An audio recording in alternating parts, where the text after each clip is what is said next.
Muito bem, uma boa tarde, são 12 horas. Começamos agora o programa Simara Ellery, da sua Camaçari TV. Meus amigos, e assim o presidente Barack Obama passa para a história como mais um presidente americano no seu segundo mandato. Se tivesse perdido, ele não poderia concorrer daqui a 4 anos. Não, ele fica 4 anos, ele fica com direito a mais uma reeleição. Isso se não pode mais, se reeleito, não pode mais ser nada. Nem candidato a deputado, nem senador, nada. E se não ganhasse, também não poderia ser mais candidato a coisa alguma. E assim, o Barack Obama venceu. Ele se diz esperançoso com o futuro. E o Barack Obama tem uma fotografia belíssima, abraçado à mulher dele, a Michelle Obama, e que já correu o mundo todo e é uma das mais acessadas no dia de hoje. Ele abraçada à sua mulher na hora em que veio o resultado, que ele soube que ganhou, né, a apuração, mas o resultado dos números mesmos, nós só saberemos daqui a alguns dias. Mas pela a lei americana, ele já tem a quantidade suficiente que o Mitt não poderá pegá-lo. Logo que sua reeleição tornou-se irreversível, na madrugada desta quarta-feira, Barack Obama apressou-se em exibir aos seus mais de 20 milhões de seguidores no Twitter essa foto que vocês acabaram de ver agora, na qual aparece abraçado a mulher Michelle. Mais 4 anos, anotou, ecoando o slogan da sua campanha. Foi como se agradecesse os votos femininos que tanto perseguiu nesta que foi uma das mais renhidas disputas pela cadeira de presidente dos Estados Unidos. Como manda a praxe, Obama esperou pelo discurso em que o antagonista Mitt Romney reconheceu a derrota e desejou-lhe sorte. Só então, acompanhado de Michelle e das filhas Malia e Natasha, o presidente reeleito foi ao auditório preparado para a festa em Chicago, a cidade na qual iniciou sua carreira política. Em meio a uma crise, aí ele com a sua família, ele, a sua mulher Michelle e a sua filha Malia, que é a mais velha, e a Natasha, que é a menor. Em meio a uma crise econômica que muitos imaginaram que lhe custaria o cargo, Obama soou otimista. Nós lutamos e sabemos em nossos corações que para os Estados Unidos o melhor ainda está por vir. Eu nunca estive tão esperançoso quanto ao futuro do país. Disse que retorna à Casa Branca mais inspirado do que nunca. Além de inspiração, os próximos 4 anos exigirão dele algo mais. Muito suor. Muito suor. Lágrimas ele verteu no último dia da campanha e lágrimas também quando soube do resultado da sua eleição. A sua avó, queniana, ficou lá no Quênia torcendo pelo neto. Essa agora, vocês vão ver a fotografia da avó do Barack Obama. Atrás, os familiares de Barack Obama. Está aí um negro que veio, que não teve quem segurasse, um homem que formou-se em Harvard, um homem que cresceu na sua carreira política, que tem um casamento sólido, que Deus conserve este casamento, um homem que é um exemplo para todos no mundo, daquele de quem quer, persegue e chega lá. Que Deus lhe dê força, porque ser presidente de uma potência tem um lado do mundo favorável e um lado do mundo contrário, né? E ele vai muito feliz e vai caminhando. Chicago, que é a sua terra, ali aonde praticamente aquela cidade fechou com Barack Obama, uma cidade lindíssima, que eu tive o prazer de conhecer, me encantei por Chicago.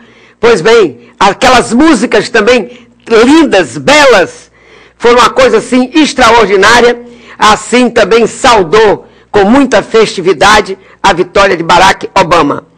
Obama revisita a esperança e diz que melhor está por vir.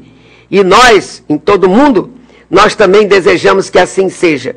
E no discurso dele, ele disse que nas próximas semanas e meses, ele quer trabalhar com líderes dos dois partidos, o partido dele, o partido que perdeu as eleições, quer dizer, os democratas e os republicanos, para resolver os desafios dos Estados Unidos, para trabalho e fazer as coisas acontecerem.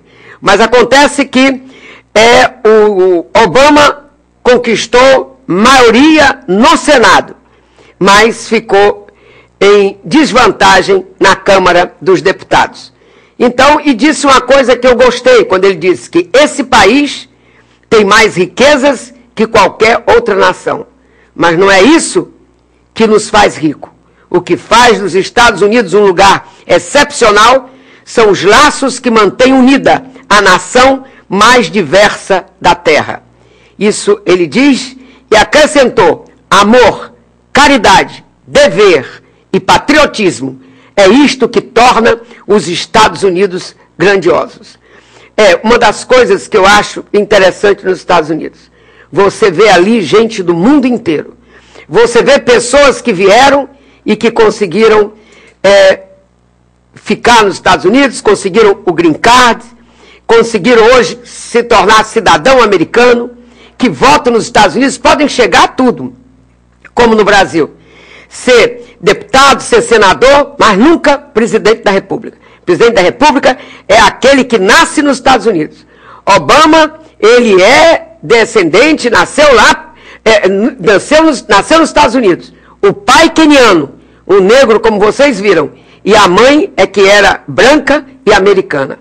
Então ele é filho, quando ele se candidatou pela primeira vez, quiseram dizer que ele não tinha nascido nos Estados Unidos. E ele teve que provar tudo isso.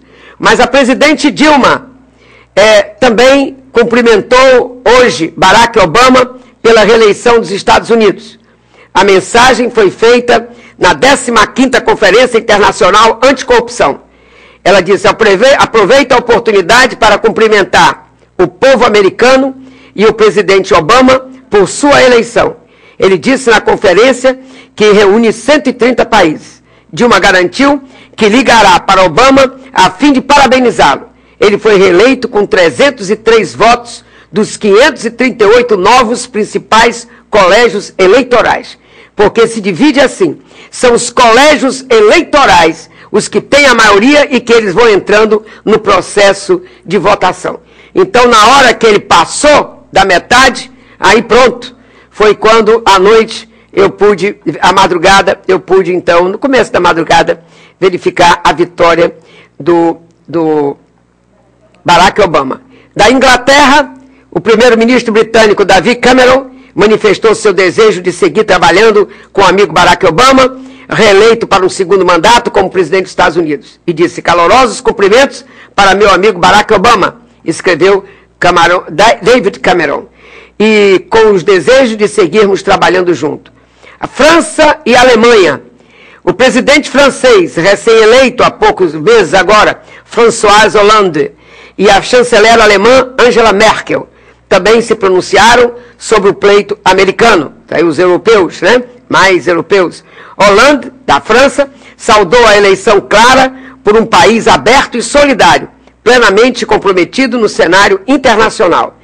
E a Merkel, Angela Merkel, elogiou a cooperação Estados Unidos-Alemanha para tentar superar a crise econômica global.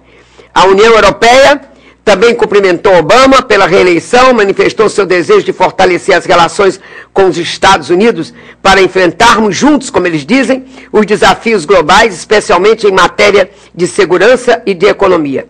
Mas o presidente do Conselho da União Europeia, Herman Van Rompuy, declarou muito feliz pela reeleição do presidente. E o líder da Comissão Europeia, que é um português, José Manuel Barroso, manifestou calorosas felicitações e disse que os Estados Unidos são o interlocutor estratégico da União Europeia. E assim, vários no Oriente Médio também, o primeiro-ministro israelense Benjamin Netanyahu e o ministro e o presidente da autoridade palestina Mahmoud Abbas também comentaram a vitória do democrata. O israelense, o Netanyahu, ele afirmou que a aliança estratégica entre Israel e Estados Unidos continua mais forte que nunca, enquanto o palestino Abbas pediu que Obama mantenha os esforços a favor do processo de paz. É muito importante, são os dois extremos aqui no Oriente. E o que queremos é exatamente isso, né? O Oriente Médio que traga paz para nós. Como a China. Na China, o Hu Jintao e o primeiro-ministro Wen Jiabao enviaram uma mensagem de felicitações a Obama, assim como o vice-presidente Xi Jinping, que deve assumir a liderança do Partido Comunista e a presidência chinesa nos últimos dias. O Japão também, e Yoshihito Noda, cujo país é o maior aliado americano na Ásia, acolhendo mais de 40 mil soldados dos Estados Unidos, disse que está ansioso para continuar a cooperação. A Coreia do Sul, lá o presidente disse Lee Myung-bak, outro forte aliado no continente asiático, pediu a continuidade da parceria para combater a sufocante ameaça nuclear que vem dali da Coreia do Norte. Coreia do Norte causa arrepio para todo mundo, né? Então é só para que vocês tenham uma ideia, para não deixar de falar, e para dizer que foram os hispânicos. Os hispânicos também contribuíram e muito para esta vitória de Obama. Embora o Obama tenha dito que não pôde fazer, que eles foram os responsáveis por mais da metade do crescimento populacional dos Estados Unidos, são eles, os hispânicos. De acordo com o dado do censo de 2010, a população no Sul, uma base republicana, cresceu 57% entre o ano de 2000 e 2010, 4 vezes o crescimento da população geral da região. Mas, embora o Barack Obama disse que não fez aquilo que pretendia ter feito pelos imigrantes, e que esperava, inclusive, fracassar até por causa disso. Meus amigos, vamos dar um pulinho até aqui? Esgoto estourado incomoda moradores da Lama Preta. Tamara, quer dizer que não resolveram nada? Está tudo parado? Aliás, eu gostaria que vocês verificassem a calçada aqui na nossa Radial A, né? Na rua chamada 28 de setembro, bem quase em frente aqui à TV, a Camaçari TV, porque fizeram um trabalho, a Embasa deixou o buraco bem naquela caminhada, que é para que as pessoas que têm problema de visão vão caminhando ali, que já tem um problema, vão andando, pode dar de cabeça uma testada num poste. Eu nunca vi colocar uma lista para deficientes visuais em que ela barra em frente de um poste, né? Não dá para ser assim. Somado a isso, um buraco aberto que não foi tapado, que é pior ainda, né? Porque com a bengalinha eles podem ir andando até mais à frente. Então é um absurdo, e nós pedimos também que vocês façam a matéria com o problema que a Embasa faz as coisas, arrebentam as coisas e depois não conclui. Mas vamos ver o que está havendo com o esgoto aqui da Lama Preta. A situação está crítica na rua Maria Emília, no bairro da Lama Preta. Os moradores estão questionando inúmeros problemas existentes no local. O esgoto escorre em frente a várias casas. O mau cheiro é forte e quase insuportável. Os moradores relatam que não aguentam mais a situação. O mau cheiro aqui nessa rua, a gente não pode passar, inclusive à noite, a gente não pode passar, que aí que o odor é bem forte mesmo. Aqui tem uma criança de 3 anos que não pode brincar aqui fora, não pode ficar por causa do mau cheiro, toma conta das casas. E isso aí tem mais de 15 dias, já procurou os órgãos competentes e disseram que não é um jogando pro outro, não é Defesa Civil, não é Embasa, e nem Defesa Civil, nem Embasa. Nada de resolver o problema. É isso aí. Tem esse aqui, tem outro do outro lado de lá. Aqui nós não temos limpeza, varrição de rua, a rua sem asfalto. A pavimentação aqui não é boa, não tem iluminação precária, à noite bastante assalto. E aqui a gente estamos a mercê dos vagabundos, só vivemos tudo trancado. Quando dá 6, 7 horas da noite, tá todo mundo trancado dentro de casa. Pisar num tapete vermelho igual a Rainha Elizabeth. Porque nós temos dinheiro à vontade. O problema de Camaçari não é dinheiro, o problema de Camaçari é a administração que não tem. Aí veja bem, me sinto vergonhoso, entendeu? A cidade dessa, como é que tá aí, entendeu? Elegeu agora esse prefeito que é da mesma laia do outro, não vai fazer nada com Camaçari. Aqui nessa rua aí, tem 4 vereadores. Tem Theo, Otto e Dilson Magalhães, entendeu? E ninguém liga, ele passa por aqui toda hora, entendeu? Passa por cima, eu estava esperando ele passar com o carro dele para mostrar ele. A rua dele lá, tudo bem luminoso, a rua aqui tudo escura, tendo um assalto de celular direto, ninguém pode mais ficar até 8 horas, 9 horas. E outras coisas aqui, ó, tá vendo ali, ó, a dona da creche, ela meio que tá pagando para capinar a rua dela, que nunca mais veio aqui limpar a rua. E esse negócio desse esgotamento aí acabou de regaçar a rua toda. Entendeu? Agora a gente vai sofrer mais 4 anos. A gente vai sofrer mais 4 anos, porque o prefeito não vai fazer nada. Se o candidato dele é da laia dele, entendeu? Vai ficar a mesma coisa. E a senhora, como é que se sente diante dessa situação, o esgoto passando em frente à casa da senhora? Fico muito incomodada, porque aqui a gente não tem nem condições de sair aqui na porta, porque fica um mau cheiro, as muriçocas. Se a gente senta ali para assistir televisão, não tem como, porque a gente fica incomodada mesmo com o mau cheiro e as muriçocas. Falo com um, falo com o outro, ninguém resolve nada.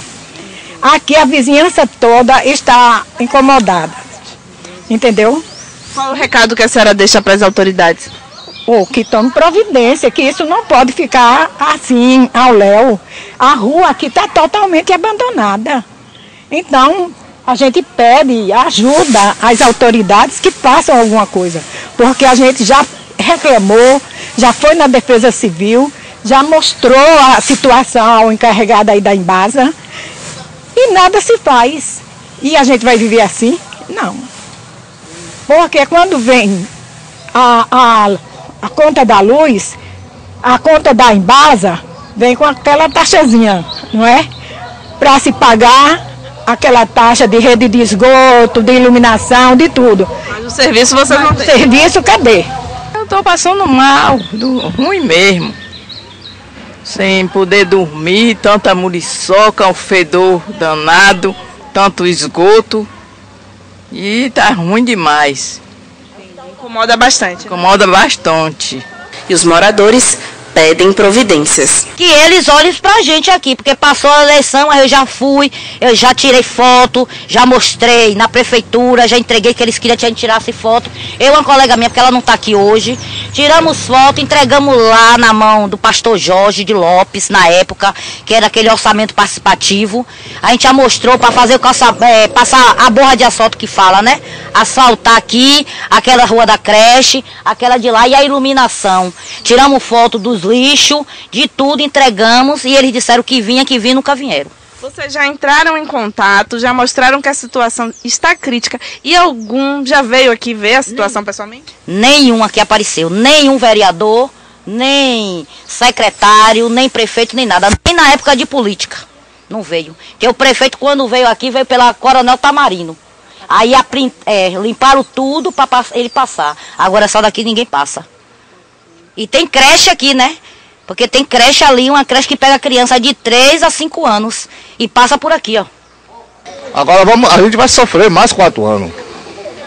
A gente vai sofrer mais 4 anos, porque o prefeito não vai fazer nada. Se o candidato dele é da laia dele, entendeu? Vai ficar a mesma coisa.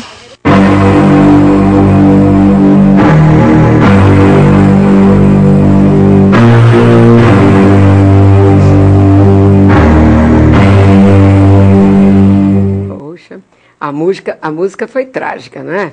Pois é, isso mesmo. O problema não é dinheiro, como disse um senhor aqui ainda há pouco, né? É a administração que não tem. Pois é, não tem. O que se pode fazer? A Embasa faz a obra, tampa aquilo, estoura tudo. Foi antes da eleição. E o pessoal vem gritando. Se antes da eleição não resolver o problema, então depois das eleições vão ter que esperar. Agora, na rua próxima, que é a rua da creche, A Embasa está com a obra lá. Quer dizer, está vendo o que acontece. O Caetano passou, porque ele teve que fazer a passeata, a carreata, sei lá que ata que foi isso, mas não ata determinadas outras coisas. Com a comunidade não tem relacionamento nenhum. Então, veja bem, andou pela Coronel Tamarindo, mas por aquela que tem o esgoto, nem pensar. E o povo é que tem que capinar a rua. Né? Tá ruim, tá muito ruim. Ademar, como é que você fica? Sempre disseram que você era um bom administrador. Pelo menos foi. Administrou a Limpec. Quando meu marido era prefeito, ele colocou lá na Limpec. Então, eu estou ainda esperando você entrar. E eu espero, eu não votei em você. Não vou mentir aqui. Mas não votei em você porque eu não gosto da administração de Caetano. E ficaria aquela coisa, a mesma linha de Caetano. E você vai ter que pagar uma dívida muito grande, politicamente muito grande, que é o que me preocupa. Mas a depender, se você fizer uma boa administração, pode estar certo, que eu vou apontar as coisas boas. Mas vou continuar nesse meu mesmo processo, denunciando aquilo que não estiver correto. Bom, nós temos aqui, hoje é dia do radialista. E nós vamos ter entrevista com radialista, nós vamos ter uma série de coisas, que isso depois a gente vai até falar daqui a pouco. Mas, meus amigos, a Dilma Rousseff, ontem, ela se reuniu com o PT e com o PMDB no Palácio da Alvorada. Ela evitou traçar planos para a sucessão presidencial, mas chamou o PMDB. Porque o que se sabe é que o Michel Temer não estava muito satisfeito, não. De forma alguma não estava. Com a Dilma Rousseff, né? Outras pessoas já se dizendo que seria o vice de Dilma, aquele processo todo, e foi muito bom. E o vice-presidente da República, o Michel Temer, saiu muito satisfeito. A Dilma o ouviu, aí ele fez uma sugestão a Dilma que ela acatou, de ali chamar para outros jantares agradáveis, né, partidos políticos, e ela achou uma boa fazer assim. Então, o presidente Lula esteve com a Dilma durante 3 horas no dia de ontem, mas, na hora do almoço, ele resolveu não estar presente. A lista dos que estavam é grande e eu não vou, então, perder tempo. Inclusive, o ministro, senador, o Garibaldi Alves, que é o ministro da Previdência, fez-se presente também, né? O Mendes Ribeiro, que é o da Agricultura, também estava, o Moreira Franco, de Assuntos Estratégicos, também estava, o Gastão Vieira, que é ministro dos Turistas também, ministro do Turismo também, e os outros eram líderes, etc. e tal, do partido, né? Como, inclusive, o que é o forte candidato do PMDB para a presidência da Câmara Federal e hoje líder do PMDB, que é o Henrique Eduardo Alves, que é eleito pelo estado do Rio Grande do Norte. Bom, segundo o que eu soube, está nas mãos do juiz da 13ª Vara Federal de Brasília a ação civil pública em que o ex-presidente Lula e o ex-ministro da Previdência, Amir Lando, são réus por improbidade administrativa. Eles são acusados pelo Ministério Público Federal, autor da ação, de utilizar a máquina pública para realizar promoção pessoal e favorecer o Banco BMG, né, Banco de Minas Gerais, fortemente envolvido no escândalo do mensalão petista, e as irregularidades aconteceram entre outubro e dezembro de 2004. Segundo o Ministério Público Federal e o Tribunal de Contas da União, 10 milhões e 600 mil reais de cartas de propaganda pessoal foram enviadas aos segurados do INSS com dinheiro público. A carta usava como pretexto o crédito consignado e a manobra custou aos cofres públicos 9 milhões e meio de reais gastos com impressão e postagem. Isso para estimular os aposentados e os idosos a fazerem os empréstimos, aqueles famosos empréstimos consignados, aonde os filhos chegavam para os seus velhinhos e os netos e diziam: minha avó, eu quero um empréstimo, vá lá no seu banco que você consegue. e a velhinha dizia, não posso, eu tenho que comprar remédio. E aqueles que eram viciados faltavam bater na velhinha e lá ia ela e ia pedir um empréstimozinho. As coisas eram assim. O Ministério Público pediu à Justiça Federal o bloqueio de bens de Lula e Lando para garantir a devolução desses 9,5 milhões aos cofres públicos, que garanto, como o presidente Lula vai arranjar um comício para dizer, gente, não posso pagar, botem dinheiro aqui na minha conta para eu poder pagar. Era assim que ele fazia quando ele lançou a Dilma fora do tempo como candidata a presidente da República, e como teve que pagar uma multa, né? Tribunal Eleitoral, botava a multazinha, e ele ria e dizia para toda a comunidade no discurso dele, quem me ajuda a pagar 5 mil reais, 10 mil reais, era assim. Bom, eu sei que o Lula está na dele. Ele viaja a semana que vem e vai fazer um périplo, passeadazinha, vai à Índia, vai à África do Sul, vai a Moçambique, vai à Etiópia, vai levando 5 assessores e depois termina em Paris. Paris d'amour, toujours l'amour. Todo dia amor. É bom para ele. Vai lá. É paz e amor, tá tudo legal. Bom, nós aqui vamos dar uma caminhadazinha para a gente ficar mudando um pouquinho. Pergunta aqui para os meus amigos, o meu tempo, se ainda vai, ainda tem um bom tempo. Então vamos falar por aqui. Dirceu, José Dirceu, condenado pelo Supremo Tribunal Federal por corrupção ativa no julgamento do Mensalão, usou o seu blog para defender a regulamentação da mídia no Brasil como uma das prioridades do PT para 2013, ao lado da reforma política e da desconstrução da farsa do Mensalão. O petista citou a entrevista coletiva concedida na última quarta-feira pelo presidente nacional do PT, que é o deputado estadual Rui Falcão, a correspondentes dos jornais estrangeiros no Brasil, com a defesa dessa bandeira, quer dizer, aquela que tem que dar uma amarradazinha, né, uma amarradona na mídia. E disse o Zé Dirceu, que está todo enrolado no julgamento do Mensalão. Ele disse, o partido faz muito bem, quer dizer, o PT faz muito bem, em eleger esta regulação da mídia como uma das principais metas a serem conquistadas no ano que vem, de 2013, ao lado da reforma política tão imprescindível ao país e da luta para desconstituir a farsa do Mensalão. Isso avaliou o ex-ministro Dirceu, ministro da Casa Civil, né, e que em seguida elogiou o presidente do PT, o Rui Falcão, por ter apresentado o plano primeiramente aos correspondentes dos jornais estrangeiros. E disse mais, é bom que o Rui Falcão, presidente do PT Nacional, tenha falado a correspondentes estrangeiros, porque sabemos que a mídia nacional, quer dizer, a nós aqui do Brasil, os estrangeiros são bons, fará de tudo para ignorar a questão da regulamentação. A expressão dos momentos em que virá com o noticiário enviesado de sempre para dizer que regulamentação é censura e ameaça à liberdade de imprensa. Ora, se você está regulando quem? Está apertando o parafuso. Então vai um comentário meu com relação a isso. Eu escrevi, vá no meu blog, o que eu vou dizer aqui agora é o que eu escrevi no meu blog, ok? Tudo bem. Durante a Revolução, a mídia foi de grande valia para que se votasse a anistia ampla, geral e irrestrita, que pode trazer de volta tantos quantos tiveram que se ausentar ao país.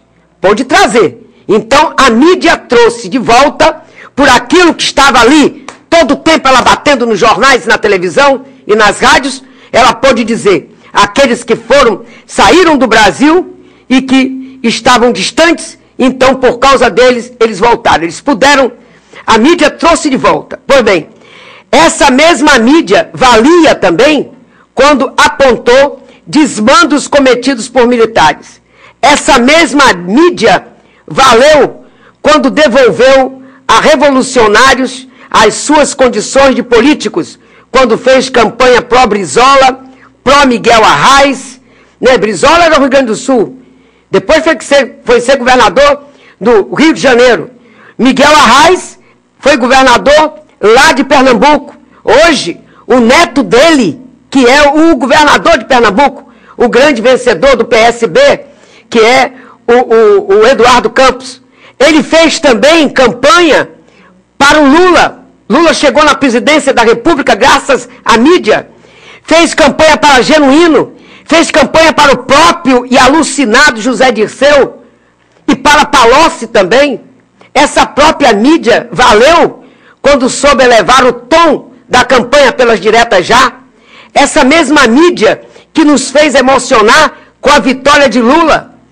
E o incrível é que agora essa mesma mídia não presta, porque divulga o julgamento do Supremo Tribunal Federal, que está colocando o senhor Zé Dirceu numa situação difícil, aonde o Brasil está vendo quem ele é.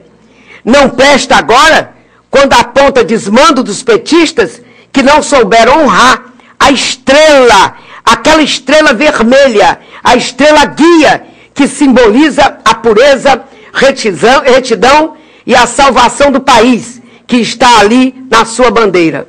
Não vale nada esta mídia que agora aponta os que enlameiam o Partido dos Trabalhadores, os que escravizam o povo através de doações, nada mais que isso. Porque, para mim, se escraviza um povo quando começa a receber cesta básica, dinheirinho, e não dá a eles o emprego que eles precisam. Aí ficam parados, esperando a coisa cair do céu. Até o passarinho tem que voar para ir atrás da alimentação dele. É isso que tinha que ser. É dar um emprego que dá dignidade ao homem. Mídia essa que hoje combate, não o Partido dos Trabalhadores, mas combate pessoas que à frente do governo enricou mais e mais os banqueiros, através do macabro e perverso empréstimo consignado que matou tantos idosos e aposentados. Um crime. Pois bem, meus amigos, que pena. Agora, com tantos serviços prestados ao país, querer calar essa mídia que aponta as perversões de Dirceu, de Genuíno, de Delúbio e os quitais, e que deseja passar a limpo essa rasura que enodoa a história brasileira de todos os dias, que os deputados de hoje possam analisar este momento grave que estamos passando no nosso país. Uma imprensa amordaçada beneficia um único patrão. O resto morrerá aos poucos. Bom, vamos ver um balanço sobre o Enem com o professor do cursinho Exatas, que é Edson Barreto. Vamos lá?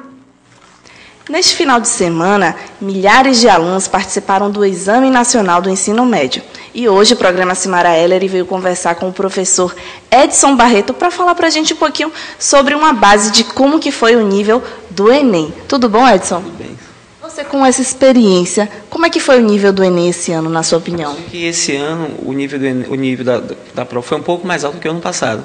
O ano passado já tinha se modificado um pouquinho em relação a isso, já tinha sido um pouco mais difícil. Esse ano eles aumentaram ainda mais o nível, principalmente da prova de português e da prova de química. A única prova que ainda continua tendo um nível igual dos anos anteriores é a prova de matemática. Ainda continua sendo uma prova um pouco mais fácil. E esse aumento do nível se deve à UFBA ter aderido ao vestibular? Eu acho que como o Enem ele ganhou importância muito grande ao longo dos anos, né? Esse ano, se não me engano, quase 50 universidades federais adotaram o Enem ou como nota da primeira fase do vestibular, ou como vestibular como um todo. Então eu acho que isso forçou um pouco eles elevarem um pouco o nível da prova. Isso, então, prejudicou bastante os alunos que participaram do período da greve, né, dos colégios públicos. Na verdade, eles já teriam sido prejudicados de qualquer forma, né? Mas com esse aumento da dificuldade, eles prejudicaram mais ainda. Porque antes a prova do Enem não exigia tanto conhecimento didático de sala de aula, exigia muito conhecimento de leitura, de interpretação. Esse ano exigia muito conhecimento de sala de aula mesmo. Você tinha que estar em sala de aula, tendo aulas de química, de física, de biologia, de história, de geografia. E como eles passaram por um período de greve, eles foram muito prejudicados. E questões como concentração, ansiedade, a dedicação também, podem interferir no resultado da prova, prejudicar ou ajudar o aluno? Podem e interferiram bastante esse ano. A gente percebeu que muitos alunos não conseguiram dosar a questão do tempo, ficaram ansiosos, ficaram nervosos demais com a prova. Como a prova do Enem é uma prova muito grande, são 180 questões, eles ficam muito preocupados com uma prova, esquecem de outras. E quando chegando próximo do final da prova, eles têm que passar para o gabarito. Aí nessa ansiedade, como o tempo que sobra é muito pouco, eles terminam errando muito o gabarito. Esquecendo por exemplo, teve gente que esqueceu de passar para o gabarito a prova de língua estrangeira. Né? A sorte é que a língua estrangeira não zera, se você zerar a língua estrangeira, você não é eliminado, porque a língua estrangeira faz parte da prova de português. Mas muita gente lá no cursinho, por exemplo, eles esqueceram de passar a língua estrangeira para o gabarito. Ou esqueceram de fazer a prova de língua estrangeira também. Marcaram aleatoriamente. Marcaram aleatoriamente. Ou não marcaram também no gabarito. E no caso, o que foi mais positivo para os alunos? Qual foi a matéria que eles tiveram mais facilidade? Por incrível que pareça, foi matemática. A que eles menos reclamaram foi matemática, a que eles acharam mais fácil.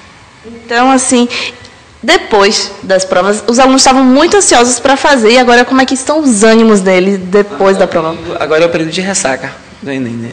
Aí eles, após a prova, eles ficam naquela ansiedade pelo resultado, ansiedade pela divulgação oficial do gabarito, que por sinal saiu ontem, né? Saiu ontem, e preocupados com a nota, porque eles estavam acostumados com a prova mais fácil e com um número de acertos maior. Esse ano, como o nível aumentou, tende também a nota diminuir. Só que eles estão preocupados porque eles estão achando que as notas que eles tiraram foram baixas.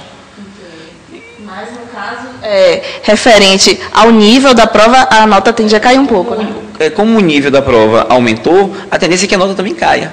E eles não estão conseguindo associar essas coisas, pensar muito por esse lado. Olha só, o gabarito já está disponível no site do Enem, porém os resultados individuais serão divulgados agora 28 de dezembro e a inscrição para o processo unificado do SISU começará a partir de janeiro de 2013. Edson, qual é o recado que você deixa para os alunos que ainda estão nessa ansiedade e, de certa forma, relaxaram um pouquinho os estudos após a prova do Enem? Bom, assim, eu acho que eles precisam esquecer o Enem, né? Esquecer o Enem e continuar estudando, até porque tem o NEB, tem IFBA, né? E se eles ficarem desanimados, eles vão se prejudicar dos outros vestibulares e aguardar o resultado. Né? Até porque pela experiência que eu tenho, eu acho que todos os alunos, que a gente está falando em relação à UFBA, todos os alunos que acertaram acima de 50 questões nos 2 dias de prova, eu acho que tem chance. Não estou dizendo que com essa nota eles irão passar, mas todos que acertaram acima de 50 questões têm chance. Eles não podem esquecer que na UFBA, a UFBA aprova 3 vezes o número de vagas. Então a UFBA ela tem uma média de 6 mil vagas. Então eles aprovam para a segunda fase de 15 a 18 mil alunos. Então o conselho que eu dou é que eles aguardem o resultado, né? Esqueçam a prova do Enem e continuem estudando. Porque eles têm chance de ser aprovados, né? Ser aprovados, justamente. Obrigada, Edson. Okay. Então é isso aí, gente. Essa é a dica do professor, então vale a pena seguir. É com você, Simara. Pois é, uma beleza essa entrevista. Agora, eu tenho escutado muito dizer, o professor falou uma coisa muito, o professor Edson Barreto, ele disse que a prova teve mais dificuldades, né? Mas disse que, e por outro lado, os alunos, ele notou também que os alunos dele estão melhores em matemática. Mas a dificuldade, a peneira está mais fina, está afinando nisso aí, né? Então é por isso, temos que estudar. Mas eu também já vi um elogio muito grande dizendo que não teve pegadinha dessa vez. Quer dizer, já estão trabalhando com mais seriedade. Para que pegadinha? Fazer uma prova com pegadinha, olha que bobagem isso, né? Mas então as coisas começam a melhorar. Exigir mais do aluno, tudo bem. Agora, a outra que nós temos para falar para vocês é uma outra entrevista, por ser o dia do radialista. Então, a nossa equipe entrevistou o Nonoca Nogueira, da Rádio Sucesso. Aí, boa tarde, Nonoca. O profissional do rádio marca presença nos lares e vidas de dezenas de pessoas desde o amanhecer com a sua voz estridente. Agora eu quero falar de amor. Nossa, falamos de alegria, diversão, descontração. E que tal falar de amor? Como é que está seu coração hoje? E nesta quarta-feira, 21 de setembro, é comemorado o Dia do Radialista no Brasil. Então, para homenagear esta profissão tão importante na história da comunicação no país, nossa equipe conversou com o radialista Nogueira, mais conhecido como Nonoca. Na profissão de radialista, comunicador, o gratificante de tudo é você ter o contato com o público oculto. Ou seja, eu entro na sua casa, eu te conheço, participo da sua vida e automaticamente eu não te conheço nem você me conhece, mas eu faço parte do seu cotidiano. Isso é um preço que você não tem, eu posso até afirmar que é algo que você recebe, tá bom, sem cobrar. Então, a gratificação enorme na vida de um comunicador é ter essa receptividade do ouvinte do outro lado. Eu participo das suas emoções, eu participo da tua vida, do teu cotidiano, a cada dia, a cada minuto. Quando é que você descobriu esse seu interesse pela rádio? Bom, eu posso puxar assim, olhar para cima um pouquinho assim e pesquisar um pouco, porque é uma história bacana minha, desde menino. Criança, eu na verdade, essa profissão minha, eu ficava em casa procurando rádios pela madrugada, não tinha acessibilidade à tecnologia para você procurar rádio pela internet. Então, na verdade, eu sempre me dediquei. Tinha outros radialistas que eu me inspirava, participava da minha vida, a que eu faço hoje. E eu participava da vida profissional dele. E a oportunidade começou com 16 anos. Já tem 16 anos que eu trabalho em rádio. Tem história para contar, né? Tem uma notícia, assim, que foi a notícia que você gostou de dar? Nossa, com certeza. Foi a notícia que eu dei aqui, uma ganhadora que ligou aqui para Sucesso. A rádio que eu atuo hoje, na profissão aqui, já há 3 anos aqui na Sucesso. Ela é uma senhora daqui de Camaçari, graças a Deus, um ouvinte local. Foi uma promoção que fizemos do Amoto. E essa pessoa não tinha condições de mobilidade para levar suas crianças para a escola, para se locomover em questão de ter uma logística para fazer suas compras, enfim, as suas necessidades. E estava desempregada, o marido também desempregado. E ela ligou uma vez só para Sucesso, fez o cadastro, e eu tive o prazer de dar notícia e a felicidade dela ser contemplada, levar uma moto 0 km que a Sucesso fez essa promoção. Foi uma notícia tão gostosa que eu guardo até hoje, está no meu diário, dentro do meu coração. E oposta, né? Uma notícia ruim, que foi assim para você, a notícia pior que você teve que dar aqui na rádio. A perda. A perda, perder, palavra um pouco até pesada, né? Mas perdemos um amigo, perdemos um colega de profissão, apesar que amanhã, posso dizer, apesar que hoje é o dia do radialista, então perdemos um grande profissional, um grande amigo e irmão, o Laércio de Souza. Recebemos denúncias, recebemos, na verdade, informação que alguém teria assassinado o nosso amigo Laércio de Souza. Não passava de suposição. Fomos até o local, fui confirmar e averiguei. Estava abrindo um programa musical quando recebi essa ligação. E, ao constatar, tive que retornar para fechar meu programa com essa notícia, que tínhamos perdido um amigo que teria sido assassinado em Simões Filho, que foi uma repercussão nacional e internacional. Agora, Nonoca, você, na posição de locutor, né, de um homem da comunicação, qual é o recado que você deixa para os seus colegas de profissão? Nossa, é o que sempre abraçamos a todos os amigos, porque às vezes tem cidades ou em situações que criam uma rivalidade, mas isso faz parte do profissional. Você tem uma rivalidade, você quer fazer o melhor, mas o importante, que eu amo essa profissão e a sua profissão também, que não deixa de ser uma interlocutora também, é a questão da união. Nossa, desejo a todos um belo dia, que seja um dia de mais união, que podemos nos abraçar, nos unir mais ainda pela essa nossa batalha, pela nossa classe. Sabemos que temos dificuldades também, mas não deixarmos essa questão da bela comunicação, de ajudar as pessoas a cair, deixar em vão. Vamos dar continuidade e prosperidade ao ser radialista. Muito bem, beleza, viu? Eu também sou radialista. Bom, hoje iniciou a Bienal do Livro na UNEB, aqui em Camaçari, e vai até às 7 horas da noite. Mas vai até sexta-feira. Vai lá comprar um livro, ler um livro. Vamos ler, é o que a gente tem que fazer. E amanhã eu vou sortear esse livro aqui, Inspiração, certo? E não vou ler agora, porque senão nós não vamos sacrificar aqui a entrevistada do dia. E vamos dar uma paradinha e voltamos já já.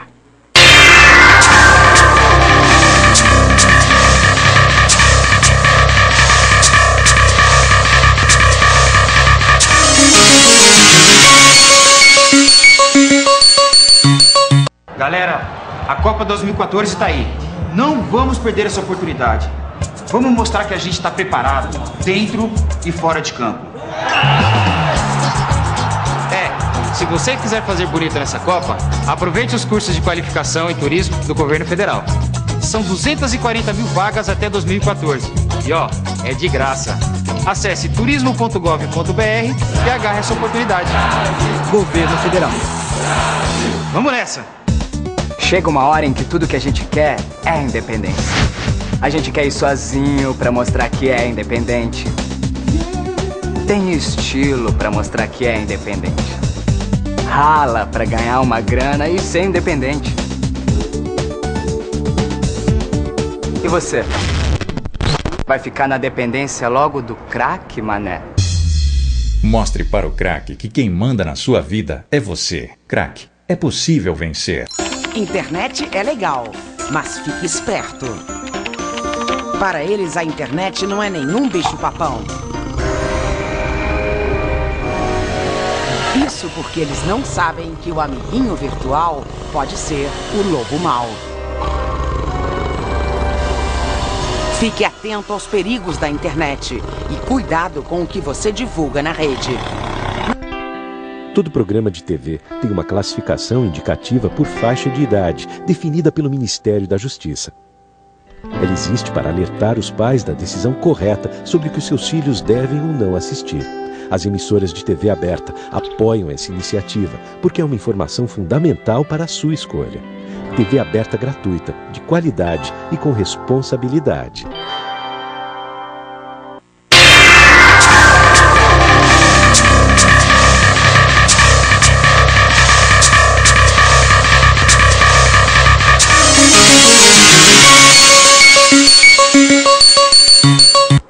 Boa tarde, Camaçari. Hoje, dia do radialista, estamos aqui nos nossos estúdios com a Jane Oliver, que é da Nova Arembepe FM. Ela veio conversar com a gente, porque ela ali na área é uma das, juntamente com o Gil Cavalcante, são os dois bambambãs da Orla, e a gente nesse nosso projeto de tentar integrar, né, se unir mais, trazer a Orla aqui para juntinho da sede, né? Então, vamos lá conversar um pouquinho sobre esse dia aí maravilhoso. Vem cá, me diz uma coisa que ficou no ar agora, porque a gente acabou de passar uma matéria com o Nonoca. Existe mesmo essa rivalidadezinha entre vocês na área da comunicação? Bom, primeiro, boa tarde. É um prazer para mim estar aqui. E aí, esse é um dos meus pensamentos, né, Digman? Ela vai perguntar alguma coisa sobre isso, ou aquela mensagem pro radialista. Realmente existe. E é um pensamento, eu acho que de todos. Infelizmente, acho que toda profissão tem essa coisa, né? De um querer ser melhor que o outro, de um profissional querer mostrar o trabalho, mas infelizmente a nossa área, a área da comunicação, não só a questão do radialista, mas na área da comunicação existe sim essa questão da rivalidade. Então, eu acho até que não é aquela questão de mostrar que é profissional. Existe muito essa coisa de um querer mostrar que é melhor que o outro. Infelizmente, na nossa área, existe sim. Agora eu pergunto, isso tem a ver com o ego? Porque quem trabalha na área de comunicação tem que se vacinar muito fortemente, porque são tantas pessoas que ligam, tantas pessoas que falam, que pedem ajuda, são pessoas que você não sabe quem é, mas que sabem quem você é, porque você a todo dia está entrando em contato com essas pessoas. Então a gente tem que ter sempre a chinelinha da humildade. É verdade. Será que essa rivalidade vem também em função dos egos que ficam inflados demais? Primeiro, antes de qualquer coisa, antes de você ser um radialista, antes de você ser um profissional, você é uma pessoa igual a qualquer outra pessoa. Então, o respeito, eu acredito que o respeito ao próximo tem que estar acima de tudo. Essa coisa do ego existe, sim, tipo assim, eu comecei agora, fulano começou há tanto tempo, por que fulano conseguiu e eu não consegui? Então, eu estou há tanto tempo na área e as pessoas começaram há um ano atrás e conseguiu estar numa rádio legal, estar numa emissora boa, fazendo um trabalho bom, que todo mundo reconhece, ganhando muito dinheiro. Tem isso também. Então, acho que essa questão do ego existe e acho que o profissional tem que pensar muito de ser mais profissional. Agora, vem cá. Então, já que você falou disso, o que é preciso para ser um bom locutor? Basta ter uma boa voz? Não. Há pouco tempo eu estive fazendo o meu trabalho, o TCC da faculdade, me formei em jornalismo agora, e eu estive visitando algumas das emissoras de Salvador e conversando com os diretores. Ele falou comigo, Jane, é o seguinte, boa voz muita gente tem, mas não é isso. Quando a gente contrata, a gente quer caráter. Porque não adianta você colocar um profissional, um locutor, um produtor, alguém que que trabalhe muito bem, mas se não tem caráter, se faz de tudo para puxar o tapete do colega. Então, as emissoras, e foram das 3 emissoras, porque eu fui ouvir também, eu fui descobrir como é que funciona essa questão do rádio, das emissoras direitinho, e eles me falaram, não adianta ter uma boa voz, muita gente tem boa voz, muita gente, mas eu quero caráter. Eu não vou colocar uma pessoa que traga problema para minha empresa. Isso, aí eu entro já na pergunta, como é que é a ética no seu trabalho? Você se venderia para distorcer determinados fatos? Essa questão de se vender é até uma coisa complicada e muito, acho que precisa ser discutida muito. A gente sabe que a maioria das emissoras sempre tem por trás um poder político ou de religião, né? Então, assim, você não vai... Você tem que falar isso, não. Acho que tudo tem que ser discutido. E o diretor, o produtor, o dono de emissora, ele também tem que ter um pouco de conhecimento, saber o que, né? Não vai simplesmente 100% bater. Então, acho que tudo tem que ser discutido. A gente tem que levar essa situação por aqui, a gente tem que saber levar essa situação por ali. Aí você falou assim, a questão do se vender. Eu acho que o profissional de comunicação tem que pensar assim, eu sou profissional em qualquer canto. Se você está em um partido, se você está em outro, se você está em uma religião diferente. Se você for profissional, você vai conseguir fazer o seu trabalho bem. Então, o profissional tem que ser profissional realmente. E para você, já que a gente está nesse tema, existe ou não imparcialidade para o profissional da área? Acho que foi o que eu falei agora há pouco. Tudo depende da emissora que você trabalha, né? Olhe, às vezes você não pode levar por este caminho, não. Mas se você souber dar a notícia de uma forma que não agrida, isso é muito bom. Também vai da cabeça do profissional saber fazer o trabalho. Você pode revelar para a gente, Jane, qual o segredo do seu sucesso? Porque, por exemplo, pode ser que perpasse pela forma com que você trata o seu ouvinte. Aí eu queria que você nos contasse esse segredinho. É engraçado que eu mudo muito de cabelo, né? Aí eu cheguei mais cedo, porque choveu bastante, eu estava aqui do lado. Aí o rapaz falou, você vai ali, deixa eu te levar na sombrinha para você não pegar nenhuma gotinha na sua roupa. Quando eu cheguei, ele falou assim, posso fazer uma pergunta? Eu digo, pode. Ele, você é irmã de Jane Oliver? Parece pra caramba e a voz é igualzinha dela. Eu comecei a rir, eu falei, não, eu sou Jane Oliver. Gente, eu não conhecia. Eu falei que eu tô um pouquinho mais gorda, mas engordei um pouquinho. Não, mas não tá não. Pessoalmente tá bem, viu? Eu disse, engordei um pouquinho, cortei o cabelo pra ver se nasce liso. Então, eu acho que tudo vai do... Sabe, as pessoas falam comigo, você nem parece Jane Oliver. Por quê? Anda pra cima e pra baixo de moto. Mas eu sou eu. Antes de ser profissional Jane Oliver, eu sou filha de Camaçari, sou uma pessoa igual a qualquer outra. Acho que a questão é o respeito. Você deve sim respeitar as pessoas. Aí você falou uma coisa importante. Porque a questão do seu sucesso, que você tem que tratar todo mundo bem. Eu fiz um trabalho que é o que eu mais gosto de fazer, é estar com o povo, é ir na rua, é ir no bairro, é a pessoa falar assim, me ajude, eu estou sem nada para comer em casa, e você faz aquela revelação para as pessoas que estão acompanhando o rádio, a televisão, a resposta é imediata. Chega uma cesta básica e você vê o sorriso na cara daquela pessoa dizendo, meu Deus, hoje eu tenho comida para dentro de casa. É tão bom pra gente. E você abraça aquela pessoa e sente o calor. Isso é maravilhoso. Eu gosto muito disso. Talvez é a resposta disso tudo, do nosso trabalho que a gente faz com amor e com carinho. Isso. Agora, deixa eu saber, as pessoas te reconhecem pela voz?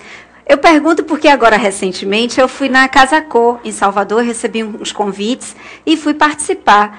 Chegando lá, tinha uma amiga que eu já não vejo há algum tempo, que é a Olga Goulart, que ela é mãe de um amigo do meu filho, ela é da Metrópole FM. E aí eu tô num ambiente, de repente eu ouço a voz de Olga Goulart. Aí eu fiz, Olga? Ela fez, e lá, eu falei, Olga, eu de longe te reconheci pelo timbre de voz. Acontece muito isso com você? Acontece muito. A gente tá num lugar e quando a gente fala, as pessoas olham assim, para aí, Jane Oliver? Inclusive eu não lembro o nome dele, ele é cadeirante, ele também tem problema de visão, ele não enxerga. E quando eu passo, falo, bom dia, nego, ele, bom dia, Jane Oliver. Então, e a Anebete também tem esses ouvintes, a gente fala, bom dia, aí de longe, deixa eu ver se você sabe quem é ele, Jane Oliver. Então, sabe, as pessoas conhecem, é uma forma também. Agora, Jane, como iniciou o seu interesse pela profissão? Nada assim, não foi nada a ver, não tinha esse pensamento. Eu sabia que eu nasci, acho que Deus sabe, eu nasci pra alguma coisa da arte. Eu cantar, sabe, dançar não, que minhas perninhas não permitem a minha torta. Mas assim, cantar alguma coisa. E aí eu gostava muito de videokê. Toda quinta-feira tinha um videokê, eu não perdia. E uma vez meu pai falou assim, olha, passou na televisão que estão precisando de uma boa voz para locutora. Mas meu pai, eu não sei. Não, mas disse que não precisa de experiência. Fiz o teste, minha filha, só Jesus para salvar. Falei tudo embolado, li tudo. Sabe que eu fiquei tão nervosa que eu embolei tudo, mas eu li. Aí depois o diretor me ligou e falei, mas eu passei. Não, mas eu falei que não precisava de experiência. Eu queria uma boa voz. E você tem uma boa voz. Você estava nervosa, precisa trabalhar isso. Pronto, fiz um curso, comecei a trabalhar, comecei na Rádio Camaçari FM. Depois fiz o curso que me deu o DRT, depois fui para a Líder FM, agora estou na Nova Arembepe FM. E aí foi, com o tempo você vai aprendendo, você vai ouvindo os colegas, né? Tem muitos profissionais aqui em Camaçari, você passa a ouvir, você diz, não é por aqui, é por aqui. Aquela coisa de impostação de voz hoje não existe mais. Então você vai trabalhando e você vai aprendendo, você vai lendo, tem que estudar muito, tem que ouvir muita rádio, ouve todos os locutores e você vai aprendendo aos pouquinhos. Encontrando seu estilo, É verdade. É isso. Bom, e como está o campo de trabalho aqui na cidade de Camaçari? Assim, o campo de profissional cresceu muito. Hoje, em Camaçari, existem muitos profissionais da comunicação, locutores, radialistas, televisão também. Agora tem o espaço hoje da internet que é grande, que dá, sabe? Mas eu acho que precisa ter mais espaço. Tem muito profissional parado. Tem muito profissional hoje que, para sustentar a família, trabalha em outra área. Então, acho isso que eu ia perguntar. A remuneração vale a pena? Porque vocês viram até estrelas. Então, as pessoas geram expectativas. Verdade. De como vocês são, de como se vestem, do carro que andam. Porque vocês viram popstar, né? Mas a verdade é assim, não é dizer assim, você trabalhar na televisão, no rádio, que eu vou ganhar muito dinheiro. Mentira, não é por aí. São pouquíssimos, de 1000, eu acho que no máximo 10, aquilo que você pensa. Então, quem entra nessa área da comunicação tem que entrar porque gosta. Tá? Tudo que eu tenho hoje foi ralando com muito trabalho. Não que um mês de trabalho eu vou poder comprar um carro. Não é assim que funciona, não. Hoje a gente pode comprar porque hoje a gente parcela, entendeu? Mas não é assim tão fácil. Jane, tem alguém que é o seu espelho, que foi o seu modelo no início, mesmo que ele tenha mudado ao longo do tempo, porque às vezes a gente tem pequenos ídolos que mudam. Né? A gente se decepciona, às vezes até com atitudes pessoais que não são profissionais. Quem seria seu ídolo? Não, na verdade, assim, hoje eu não tenho. Agora, quando a gente está aprendendo, a gente ouve muita gente. Por exemplo, minha xará, Jane Silva, eu era fã. Ela trabalhou na Rádio Metropolitana e eu ouvia sempre. E aí, quando eu ia lá, participava de sorteio, ganhava brindes. E aí tem Calil, que tinha programa também, Zé Antônio, do esporte. E você vai conhecendo as pessoas, vai ouvindo todo mundo. E você vai aprendendo. Hoje tem então não tem alguém especificamente? Não tem. É o que eu falei, você tem que ouvir todos para você fazer o seu estilo. Porque se você ouvir só uma pessoa, você vai ficar naquele estilo. E você tem que ouvir todos para você criar o seu.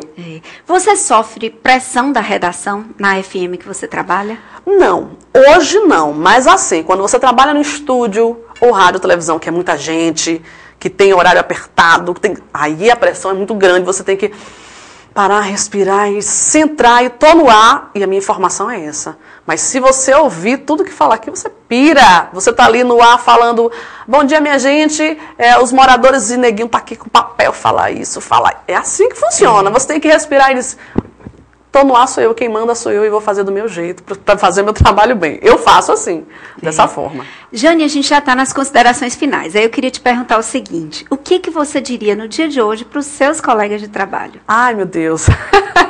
Bom, minha profissão assim é maravilhosa, amo o que eu faço, amo rádio, amo televisão. Primeiro para aqueles que estão começando, inclusive eu tenho irmã que está fazendo faculdade agora, primeiro semestre, viu, nega? Para todos os outros, Tamara também está começando agora, fazendo faculdade. Assim, faça se você gostar.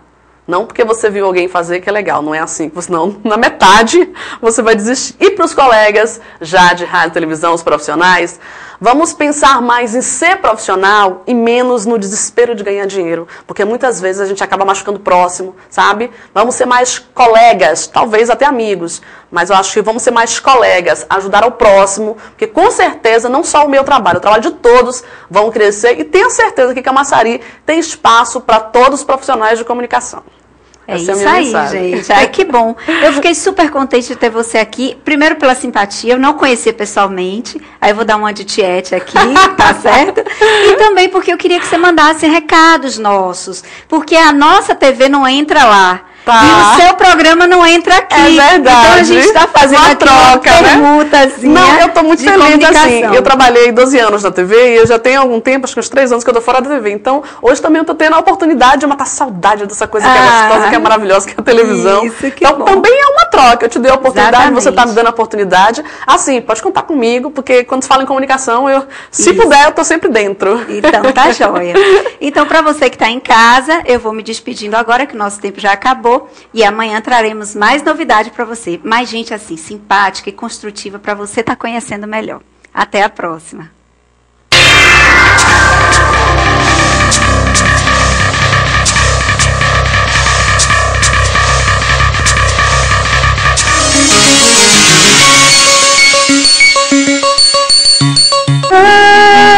Quanto vale um sorriso? Quanto vale um olhar de esperança? Quanto vale uma família?